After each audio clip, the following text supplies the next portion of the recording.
Hello, welcome, or welcome back. A floating city. Something else. If you missed it, I'll put a link at the end where you can go back and watch it. Um, we're in Devarim, the fourth reading, which is Deuteronomy 139 through 2:1. Yesterday we saw God telling Moses that many of the Jewish people were not going to be going into the promised land, not even Moshe himself.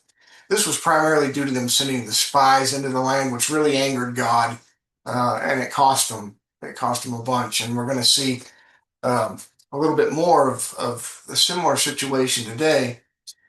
We see that Joshua and Caleb will be going into the land along with a select group from the tribes, which is where we pick up in chapter 1 and verse 39. Continuing with regard to you, God said, your little ones, whom you said would be prey, and your older children, who on that day did not know the difference between good and evil, will go there.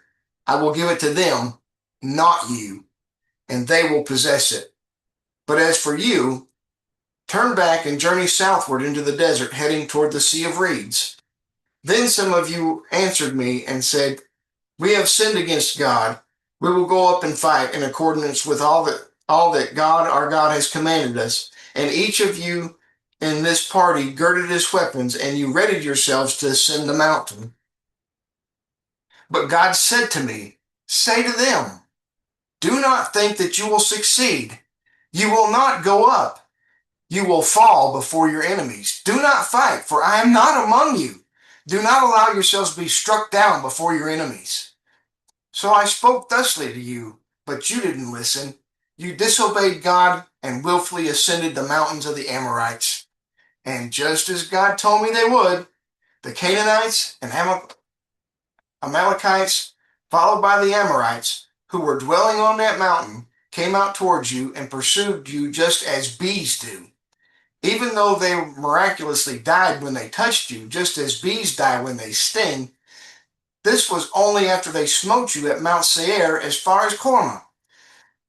Now, there was an interesting footnote in another edition. I want to take a second to read that um, about the bees.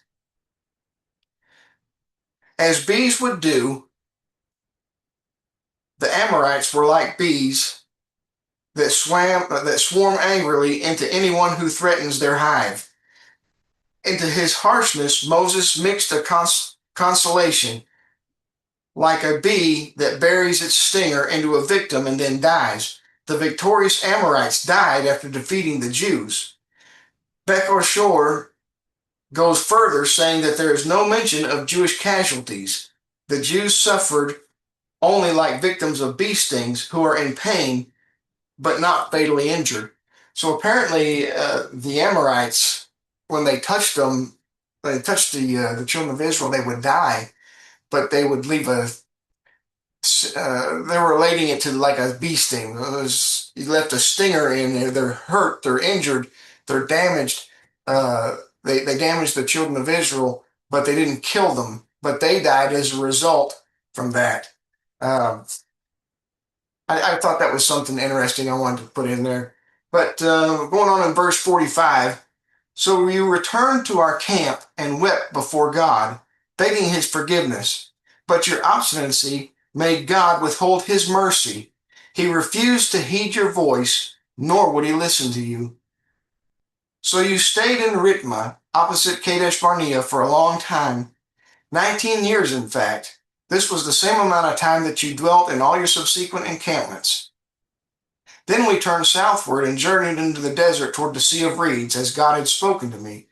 And we circled the area southwest of Mount Seir for a long time, for 19 years, eventually camping at Son Giver. This one verse, the verse 45 that I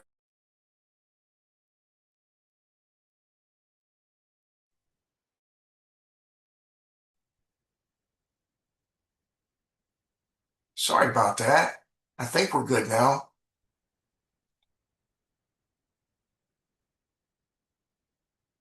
Yeah, sorry about that. I think we're good now. I'm not sure what happened.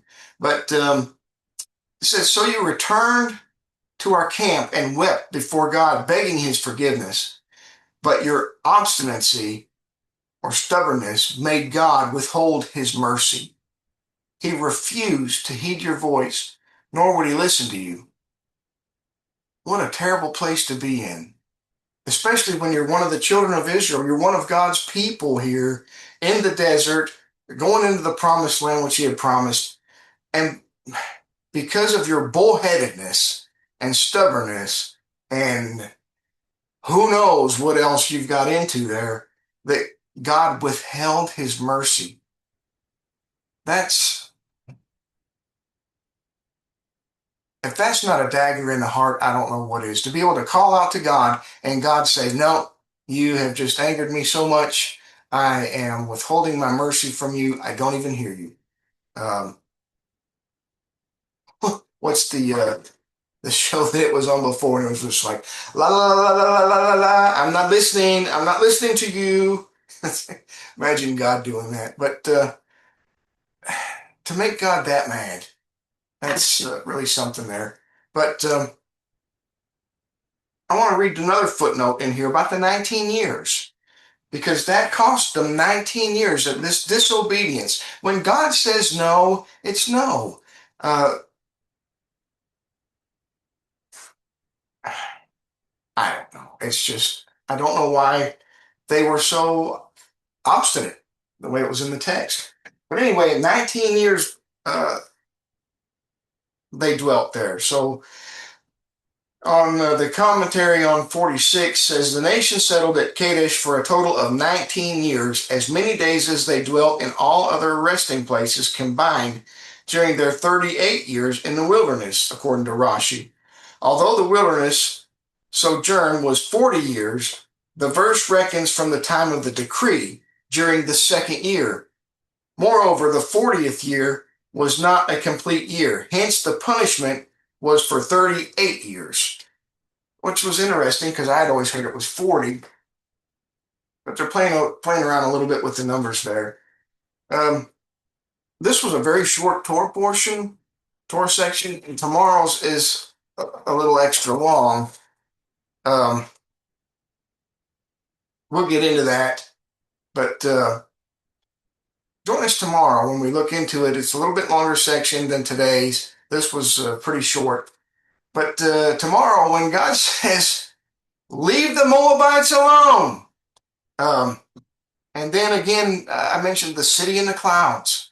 If you missed that, go back and check that out. I'm going to try to plug that in right about there if I'm successful. And if you want to subscribe so you don't miss any other videos that I put in there, there should be a clickable link right about there.